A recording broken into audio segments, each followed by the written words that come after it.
Welcome to this masterclass explainer on decoding complex commercial payer models. Today, we're zooming in on a hybrid and consumer-driven insurance plans.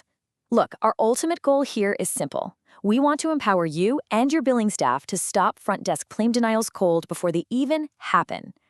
If you've ever felt the absolute sting of an unexpected write-off just because a plan's tricky network rules were misunderstood, well, you're in exactly the right place. Let's get to it.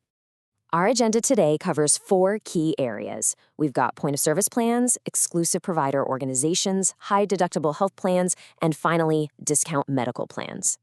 Let's kick things off with Section 1, Point of Service, or POS plans, the best of both worlds. So as a quick refresher, you probably already know that traditional HMOs lock patients into a very specific network, right? While PPOs offer a much broader network with fewer restrictions. Well, POS plans offer a really unique, kind of hybrid provider flexibility. Instead of locking a patient into just one single track for the whole year, a POS plan actually gives them the freedom to choose either an HMO or a PPO pathway at the exact moment the care is delivered.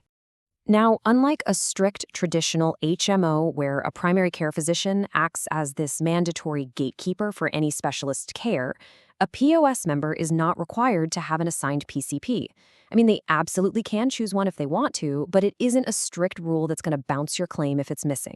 But here's the absolutely crucial point for us in the billing office. How do you actually bill for these different pathways? Well, it all comes down to a tiered coverage structure. If the patient decides to see an in-network HMO doc, they get HMO-level cost-sharing benefits, which usually means lower out-of-pocket costs for them. If they choose a PPO provider, they get PPO-level coverage.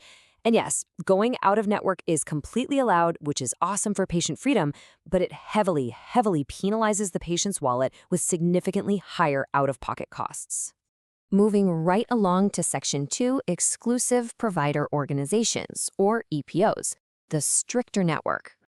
So, while that POS model we just talked about was all about flexibility, EPOs take a completely different, much stricter approach. In practice, honestly, they act incredibly similarly to traditional HMOs. Your front desk needs to be on high alert here. You absolutely have to verify that the patient has selected a primary care physician, and you must secure formal referrals before they can even think about consulting a specialist. On top of that, any specialist they see has to be exclusively contracted within that specific EPO network, no exceptions. You really want to remember this strict billing rule because it's going to save your practice thousands of dollars in denials. Out-of-network services are completely and strictly non-covered by EPOs. The door is totally slammed shut. The only allowed exceptions here are for acute, bona fide emergencies or if there is a complete lack of availability from a network specialist. Otherwise, if you see an EPO patient out of network, you are simply not getting paid by the carrier. Section 3. High-deductible health plans. Managing the cost of care. Back around 2003, in response to some pretty rapidly escalating medical costs, we saw this massive emergence of high-deductible health plans, or HDHPs. These plans boast significantly lower monthly premiums, which makes them super economical and really attractive for young, healthy patients who almost never go to the doctor. But it brings up a very important, kind of scary question for us in the billing world. What exactly happens when that same young, healthy patient suffers a sudden, unexpected trauma, like breaking their leg? Boom, that patient's wallet is suddenly slammed with a massive out-of-pocket deductible threshold. It is incredibly common for these deductibles to sit right around the $5,000 mark. And when an acute medical event like a broken leg happens, that $5,000 gets exhausted incredibly fast. For your billing office, this means you are suddenly tasked with trying to collect a really large sum of money directly from the patient, instead of relying on the insurance company. Because so much intense financial risk is shifted straight onto the patient's shoulders, these high-deductible plans are almost always paired with specific tax-advantaged medical savings accounts. These accounts are literally designed to help patients manage those massive out-of-pocket costs when disaster strikes. Now, there is a vital structural difference between these accounts that you need to know.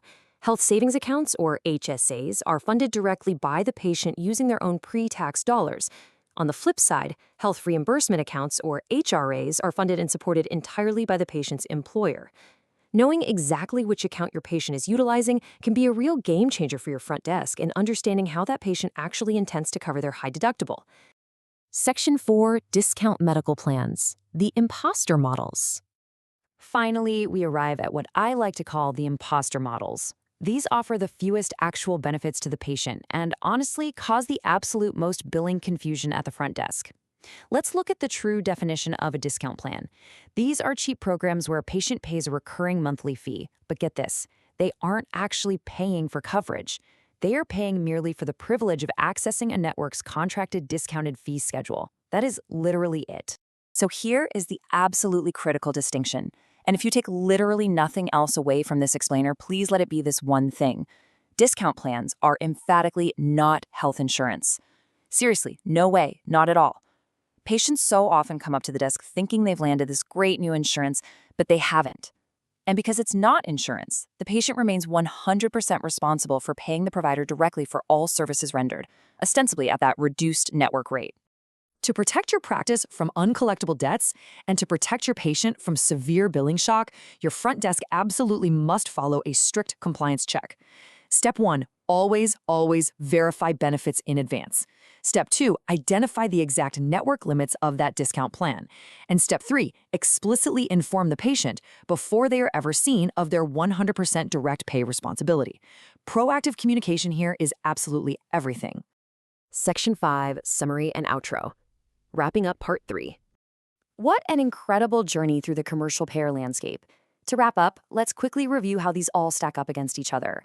The POS plan offers hybrid flexibility with a tiered coverage structure depending entirely on which provider the patient chooses. The EPO enforces a really strict closed network where out-of-network care is simply not an option.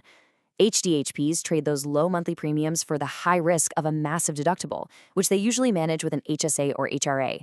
And finally, discount programs are purely direct pay models. Remember, they are not real insurance. This solid foundation prepares us perfectly for Part 4, where we're going to tackle the complex world of pricing networks, third-party administrators, and self-insured employer groups. We know how patients pay now, right?